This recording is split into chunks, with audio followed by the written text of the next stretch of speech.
누가 이런 얘기를 했을까요? 이러다가 정말 지겠다, 큰일 났다 하는 얘기인데 바로 그렇습니다. 제가 시작하자마자 여론조사 가장 최근에 나온 따끈따끈한 오늘 10시 이후에 발표된 따끈따끈한 그 여론조사를 말씀을 드려서 이미 여러분들은 파악을 하시겠지만 이재명 후보 집권 야당 측에서는 지금 초비상입니다. 야, 이거 지금 2주 동안 매번 지는 결과가 나온다.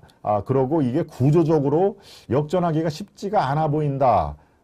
서울에서 그렇죠. 또 이대남 얘기가 있지요. 또 부동산 민심 가라앉지도 않지요. 여러 가지로 누구 말 맞다나 60대 이상은 거의 맹목적으로 지금 윤석열의 지지를 한다. 야, 그러면 어떻게 하느냐라고 하는데, 네, 여당의 내부 보고서, 이른바 외부가 아니라 여당의 내부 보고서는 여당 내에 이 국민의힘이 여의도 연구소라는 그 싱크탱크 연구소가 있듯이 이 여당 내에도 민주연구원이라는 연구소가 있습니다. 거기는 이 전략과 분석 그리고 각종 여론조사를 아주 더 세밀하게 하는 자기들 거니까 얼마나 또 신중하게 하겠습니까? 여당의 내부 여론조사를 바탕으로 한 내부 보고서를 작성을 해서 이른바 선대위의 주요 간부라든가 국회의원들에게 한 부씩 이렇게 전달을 했는데 바로 그 여당의 내부 보고서에 이재명 지지율이 40%를 안 넘는 요인 3가지에 대해서 얘기를 분석을 했습니다. 한번 같이 보시죠. 네, 서울 중도층, 기본소득, 또 탈모 공약 선심성 인식, 이게 이재명의 지지율이 박스권에 갇혔다고 흔히 얘기를 하죠. 박스권에 갇혀서 40% 진입을 막는 요인 중에 이 3가지가 가장 중요한 얘기다 라고 지금 얘기를 한 것입니다. 서울 중도층은 제가 이미 말씀을 드렸죠. 기본소득이 이게 만만치 않은 부작용이 있다. 한 국민의 6할, 7할 정도가 대부분 다 지금은 아직 우리가 기본소득으로 퍼줄 때가 아니다라고 하는 공감을 지금 형성이 되어 있기 때문에 기본소득을 대선 출마 초기부터 계속 주창하는 이재명으로서는 어떻습니까? 아하, 이게 기본소득을 내가 얘기를 했더니 이게 오히려 이게 후폭풍 역풍이 부는구나 라고 하는 지금 이제 요즘에야 깨닫는 것이죠. 바로 여당의 내부 보고서조차도 이재명이 끊임없이 기본소득을 주창하는 거가 이게 역풍이 불다. 지금 어느 때인데 계속 퍼주자고 할 이게 주제인가라고 하는 얘기인데요. 또 한 가지 있습니다. 또 한 가지. 탈모 공약 선심성. 참 아주 흥미롭죠? 탈모 공약이 발표가 되고 나서 한 이틀, 3일 동안은 야, 이재명이 참 발 빠르다.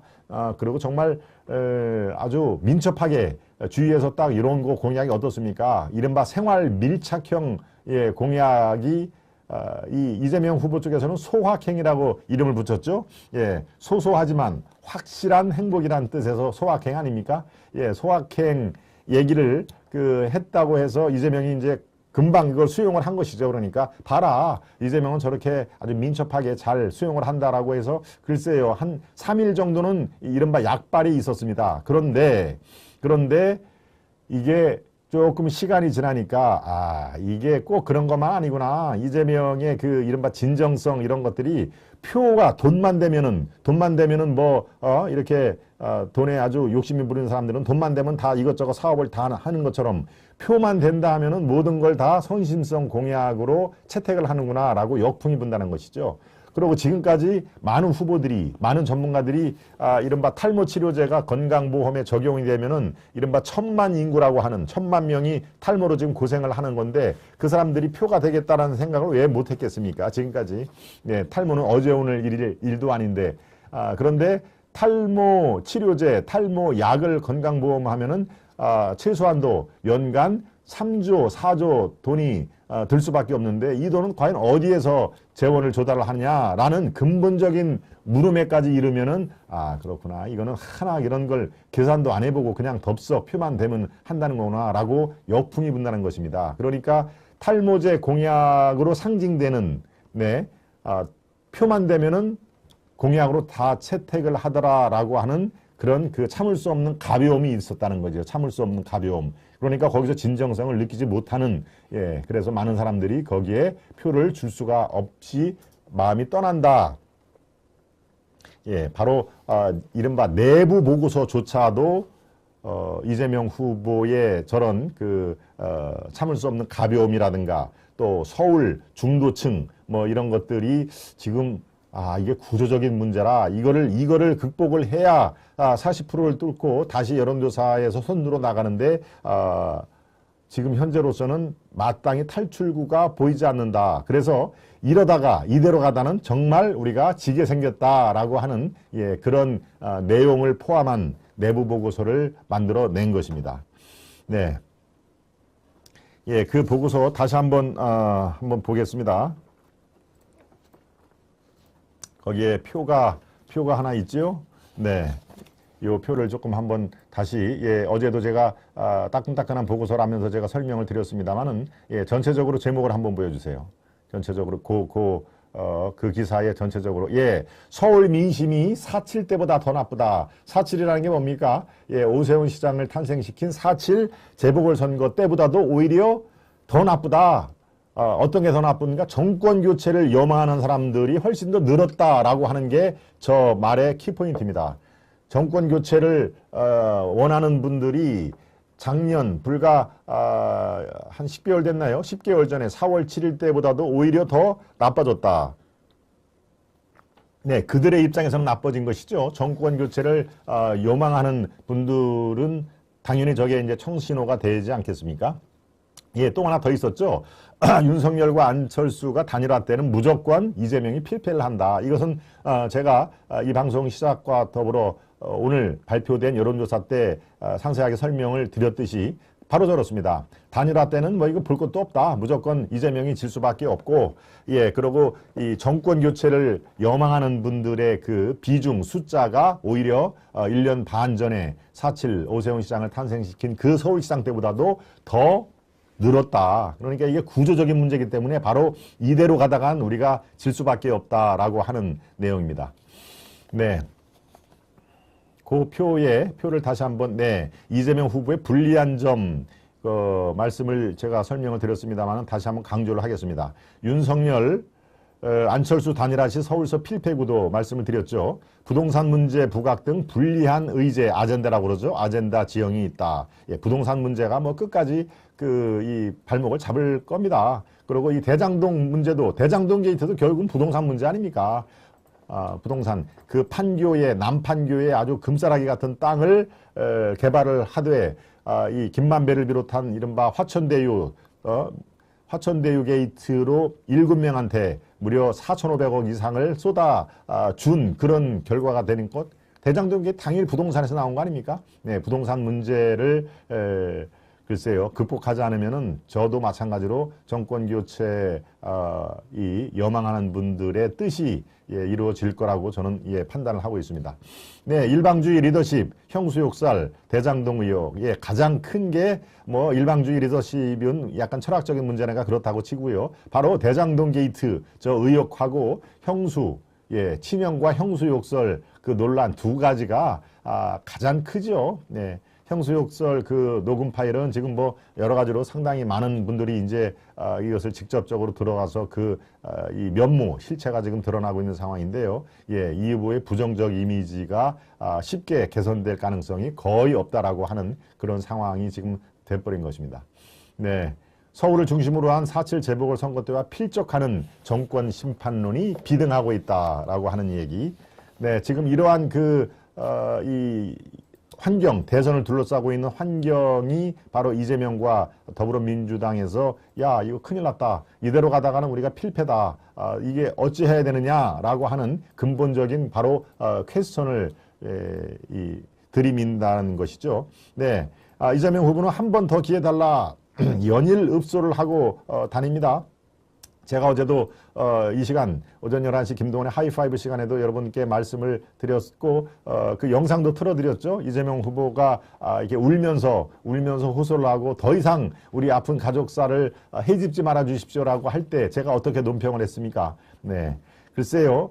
저렇게 후보가 뭐 얘기는 할 수 있을진데 누가 해집은 건지를 한번 따져보자라고 제가 얘기를 했죠.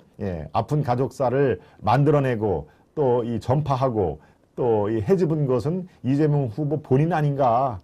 본인 아닌가 하는 손을 가슴에 얹고 한번 생각을 해봐라. 가만히 있는데 많은 사람들이 그렇게 가족사를, 왜 남의 가족사를 우리가 해집겠습니까? 본인이 자초한 측면이 훨씬 많이 있다라는 얘기를 제가 논평을 해드렸습니다. 네. 한 번 더 기회를 달라. 살점도 떼냈다. 예, 이제 뭐 사실 다급하기는 다급했습니다. 예, 일단 악재 속에서 뭐 지지율까지 지금 정체 또는 하락하기 때문에 위기감이 안 생길래야 안 생길 수가 없죠. 예, 어제도 말씀드렸지만 송영길 자신부터 이 다음 총선에 인천 계양에 출마를 안 하겠다라고 불출마를 거론하면서 반성하겠다고 얘기했죠. 정말 국민이 울지 않도록 정말 변하겠다. 이 얘기는 어디서 나올까요? 네, 어제 저녁에 어디를 갔더니 그 지지자들이 이재명 울지마, 이재명 울지마라고 이제 어제 제가 뭐 울지마 톤즈 얘기도 했습니다만은 그런 얘기를 하니까 아이고 내가 뭐 아무 때나 우나요 하면서 앞으로 내가 아니라 국민이 울지 않도록 정말 변하겠다라고 또 이렇게 비틀어서 얘기를 했습니다. 네, 비례위성정당 창당 사과, 이거는 뭡니까? 좀 아까 이 얘기가 나올 대로 최강욱, 예, 아주 독설가죠. 예, 이분이 있는 더불어민주당을 창당을 해가지고 지난 총선 때 비례의석을 상당히 많이 또 늘렸지 않습니까? 그러니까 비례위성정당을 창당한 것은 작은 이익을 탐한 것이었기 때문에 그때는 잘못된 거다. 이거는 뭡니까? 이거는 문재인 대통령과 그 당시에 이낙연 대표 뭐 이런 분들을 이제 겨냥을 한 것이죠. 내가 대표라면 저렇게 안 했을 텐데 이 작은 소탐 배시를 한 것이다라고 얘기를 한 것입니다. 네, 예, 또 뭐 아주 말이 이제 아주 상당히 거칠어졌죠. 국민 개 돼지 취급하는 사람은 절대 이 대통령이 될 수 없다라고 이른바 개 돼지론이 다시 등장을 했습니다.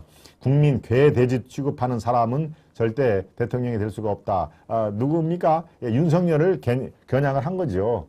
국민을 돼지 취급한 사람에게 나라 맡기면 안 된다라고 얘기했는데 야당은 또 바로 성명이 안 나올 수가 없죠. 저런 거에 대해서는 이재명 당신이 국민을 개 취급한 거 아니냐라고 얘기를 한 것이죠. 네, 김건희의 일반인 바보 참 일반인들이 바보야 하는 그 녹취 파일이 있었죠. 그것을 이제 알고 일반인들을 바보로 생각을 하는 일반인들을 바보니까 이제 개돼지 취급한다 이렇게 얘기를 하는 것이죠. 예, 또 대선에 지면은 감옥에 내가 없는 죄를 뒤집어 쓰여가지고 아마 감옥에 보낼 것이다. 윤석열이 이제 검찰총장 출신이니까 이제 저런 얘기를 한 것인데 이거는 내 얘기가 아니다. 그냥 검찰공화국이 얼마나 무서운 건지를 내가 보여주려고 한 것이지 내가 대선 지면 감옥에 갈 것이다라고 내 얘기를 한 거 아니다라고 또 이렇게 한 발 뺐습니다. 네, 저 때 가장 제가 기억에 남는 게 어떤 분이 없는 죄도 뒤집어 씌워가지고 감옥에 보낼 것이다라고 얘기를 했는데 그 얘기를 했죠. 없는 죄 그게 뭐가 필요가 있느냐. 당신 있는 죄만 해도 충분하다. 네, 아주 상당히 해학과 또 이게 팩트가 다 결합이 된 그런 상황인데요. 예, 있는 죄만 해도 충분한데 왜 없는 죄를 뒤집어 씌우느냐라고 하는 지금 이제 이른바 화천대유 게이트, 대장동 게이트, 있는 죄, 배임 횡령 뭐 아직까지 윗선으로 수사가 올라가지는 않았습니다만은 네. 있는 죄만 해도 충분히 전과 사범에서 전과 오범으로 늘릴 수가 있다. 왜 굳이 없는 죄를 만들어서 뒤집어 씌우느냐라고 하는 그런 이 분석이 제일 아주 화끈하게 잘 투영을 한 그런 사안이 아닌가 싶은 생각인데 이제 이게 여러 가지로 불리하게 작용이 되니까 내 얘기를 한 거 아니다. 이 윤석열이 되면은 검찰총장이기 때문에 바로 이 검찰공화국을 만들 기미가 보여서 내가 얘기를 한 것이다. 그런 얘기를 했습니다. 네, 바로 이러다가 정말 지는 거 아니냐. 정말 질 수밖에 없다. 네, 필패라는 얘기도 나옵니다. 필패, 그죠? 네, 필패라고 하는 그런 사안에 대해서 지금 여당이 얼마나 다급해진 사안인지 여러분들께 한번 분석을 해봐 드렸습니다. 네, 중간에 들어오신 분들이 속속 들어오고 계시는데요. 네, 제가 서두에 말씀드렸습니다만은 딱 한 가지만 부탁을 드립니다. 네, 여러분들 좋아요 버튼, 좋아요를 많이 눌러봐 주시면 좋겠습니다. 여러분들이 수백 개의 좋아요가 쫙 쌓이면은 이 알고리즘을 통해서 어디로 올라간다고 그랬죠? 네, 추천 동영상으로 쭉 상단으로 올라갈 수가 있으니까 좋아요가 그래서 필요하고 중요한 것입니다. 여러분들 중간에 들어오신 분들 좋아요를 다시 한번 눌러봐 주시기를 바랍니다.